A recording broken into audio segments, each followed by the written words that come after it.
Top story right now, tensions between Iran and the US continue to flare up, and once again at the center of the tussle are the oil tankers.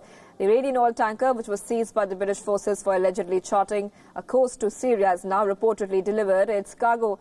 Now, satellite images show that the tanker near the port of Tartus in Syria. This is after Iran had promised a court that the tanker would not deliver its cargo to Syria. If these reports are true, then the move is in open defiance of international sanctions on Syria. Iran has not confirmed these reports. Their foreign ministry spokesperson only went as far as saying that the oil was delivered to a Mediterranean port at its final destination. The Adrian Darya 1, previously called Grace 1, tanker was seized in July and was held until August 15th, when Iran gave assurances that it would not sail. US had on Sunday threatened sanctions on anyone who decides to purchase oil from Iran. Meanwhile, reports also indicate that Iran could release the Stena Impero oil tanker, which was seized by Iran in retaliation to Grace 1's capture. 7 of the 23 crew members were released by Iran. However, none of them were British nationals.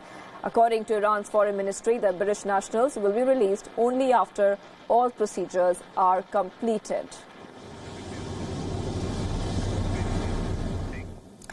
Other news, pilots of the British Airways have begun a 2-day strike in dispute over pay in what is being called as the first ever strike by British Airways pilots. Hundreds of pilots, in fact, are protesting and flights are also cancelled. This has directly disrupted the travel of tens and thousands of passengers.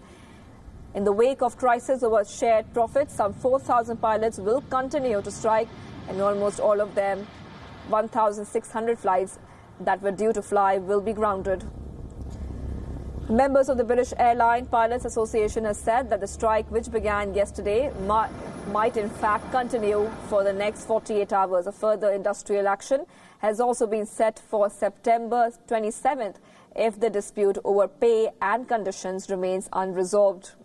However, in a recent announcement, the British Airways has agreed to hold talks with the pilots' union known as BALPA.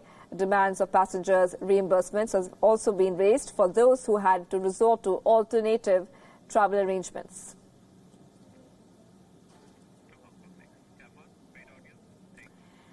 And Hong Kong continues to be on the boil despite the withdrawal of the extradition bill, and it's now the 14th weekend of protest just got over in the city.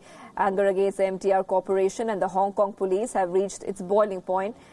In fact, protesters were seen trashing the central MTR station in the city.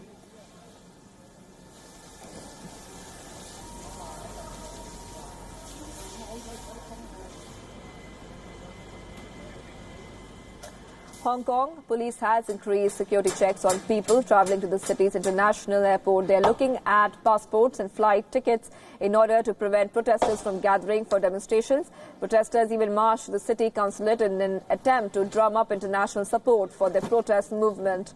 Demonstrators could be seen holding U.S. flags and called upon U.S. President Donald Trump to quote-unquote liberate the Chinese-ruled city of Hong Kong. Meanwhile, U.S. Secretary of State Mark Esper has urged the Chinese government to exercise restraint over the protesters.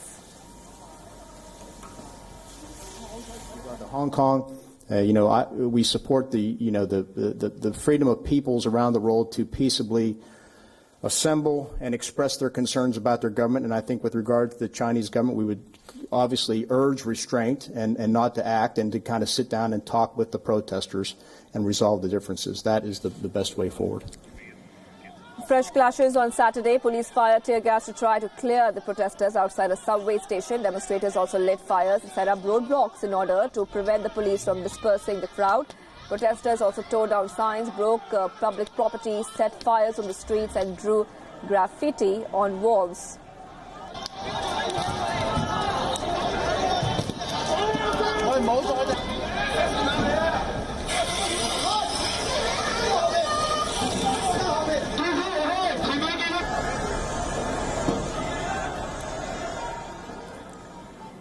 Riot police were also deployed on the routes leading to the airport. Large teams of riot police were also spotted at the airport express stations and bus stops. The airport express and the free shuttle service to the airport were also suspended.